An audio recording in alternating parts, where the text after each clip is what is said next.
Hi guys, galing ako dito sa Naga at nag-therapy ako sa Santa Cruz, Naga City. Ngayon dito ako sa Legazpi pasakay ng Iriga. Nasa Iriga na ako guys, kaya ito malapit-lapit na tayo sa ating patutunguhan para mag-mission therapy sa ating pangalawang area. Pupunta tayo dito kay Ma'am Bernales. Ito sinundo ako ni Kuya Eric para ma-therapy natin si Ate Mariflor. Medyo malayo ang sa kanilang lugar. Kailangan pa ng tricycle papunta sa kanilang kabukiran. San Antonio, Iriga City. Kaya ito guys, moment muna tayo sa daanan. Ipakita ko sa inyo kung saan ako nadaan, kung saan bumabiyahe. Medyo makulimlim at maulan itong panahon na ito. Pero okay lang basta't magawa natin ang ating mission therapy ngayong araw. Dahil tayo inaantay na ng ating mahal na kaibigan. Kaya enjoy moment lang, video lang sa mga kapaligiran para makita nyo na rin yung aking mga pinupuntahan. Sa daanan ay marami kami nakasalubong mga naglalakad. Siguro tutupad sila sa paglilinis ng kanilang kapaligiran. Kaya ito guys, nakikita nyo yung mga grupong naglalakad sa kalsada. Sila ay katatapos lang maglinis. Kaya nakakatuwa, tulong-tulong talaga, Dito na ako, malapit na kami papunta sa bahay nila Ate Bernales. Kaya ito, may moment tayo sa kanilang house. Pakwan talaga yan? Pula? Opo, pakwan. Buti pa ang puno, may pakwan. moment muna ako guys dito sa San Antonio, Iriga City.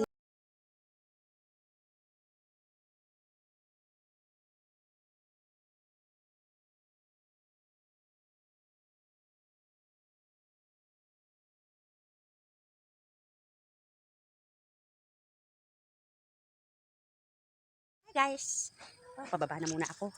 Moment dito sa pagbaba ng bahay nila Ate Marita. Dito tayo sa Iriga guys. Tabi-tabi. Ingat-ingat lang kasi medyo madulas ang daan. Ingat-ingat lang. Nauna na yung bag ko. Dinala ni Kuya Eric. Kaya ako susunod na rin kasi pagka sumabay ako sa mga bata, ako'y madadapa. Mabagal maglakad ang lola nyo. Madulas. Ay, salamat po. Yan. Para makarating tayo sa ating patutunguhan ng safe. Dahan-dahan lang. Ay, thank you Lord. Papunta na tayo guys ng Bakakay. Tapos na tayo sa Naga at saka sa Iriga. Kaya yung pag-mission natin, ilang tao lang naman po sila. Bali, tamang pamasahe lang. Pamasahe lang ang balik para sa mga susunod na pupuntahan. Yan po ang pag-mission natin, ang ating serbisyo. Mapailang oras man po tayo mag-therapy ay libre po yun. Ang binabayaran niyo lang po sa akin ay pamasahe lang. Kasi malalayo po yung ating mga biyahe. Yan, dito na tayo sa bukid. Hindi ako naligo guys. Kasi malamig. Buti nga umistop na yung ulan. Kanina malakas ang ulan. Kaya samantalahin ko nang maglakad. Yan. Nagtatanim sila ngayon ng palay. Ito may mga tanim na. Ayun, may ibon doon, oh. O, diba? Mga ibon guys yun, yung mga puting uwak. Oh. Lalakad tayo doon sa kabila. Lord, ingatan niyo po ako. Ay, thank you Lord. Ito po ang ating pag-mission therapy po. Ay calling po for emergency purpose only.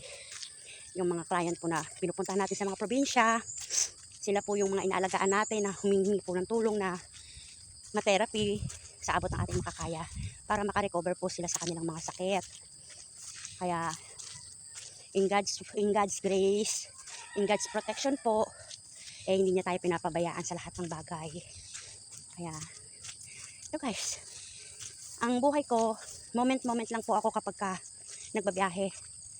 Hindi para mag-reels, hindi para dahil ito yung mga memories at alaala po ng buhay ko. Pag tumanda ako, nakita ko kung saan ako nagpunta.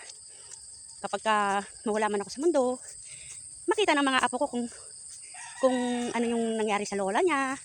O diba? Solo man tayo sa buhay, kailangan natin maging malakas at matatag. Mahirap maging solo parents. Lalo na kung dalawa pa yung college ko.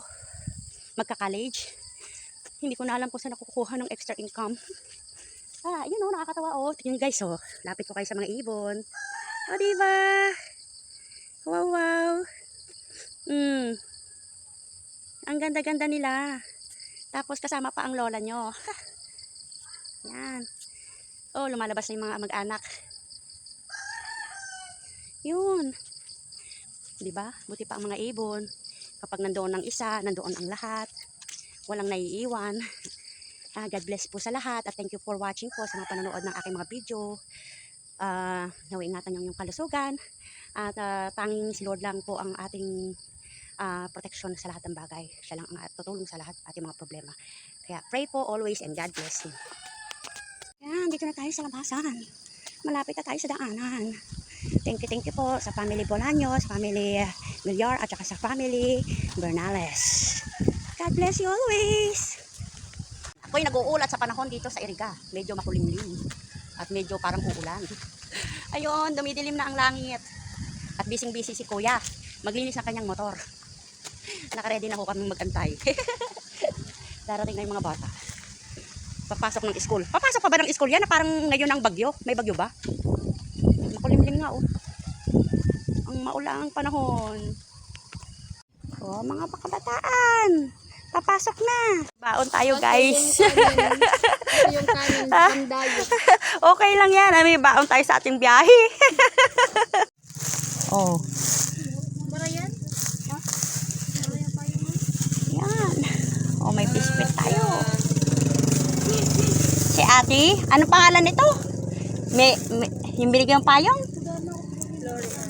Florian. Ito si ate Mary Flor. Ay, Mary France. Oh, diba? Ganda. Malaki na sila. Ala, papasok ka. Maulanan. Bagong steam ka pa naman kahapon. Ay, sakay na. Mahihain talaga si ano. Tutok dead end pa lang school nila, no? Nasa gitna ng palayan.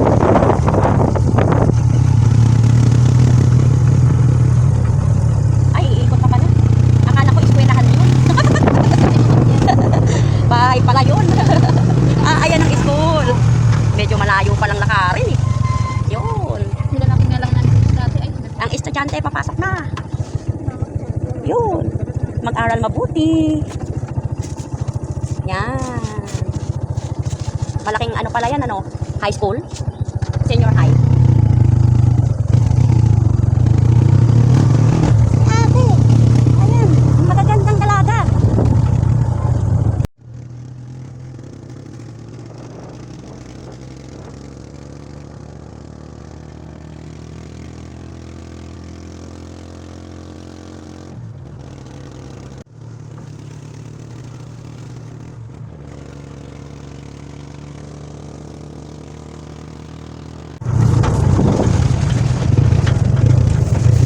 Medalya.